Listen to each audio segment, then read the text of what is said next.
pivot tables are set up to automatically auto-fit any column when you refresh it. So even if I go here and I change this because I don't really need all of that and I want it to be a smaller column, if I refresh this data, by default Excel automatically auto-fits it again. So every time you make a change and you refresh, it's going to go back to what it was.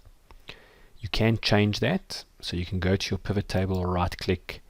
and you'll see you've got an item here called pivot table options,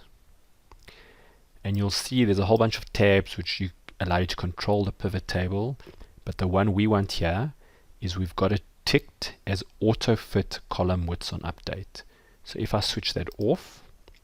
when I say OK, I can now change the width to what I want, and when I refresh,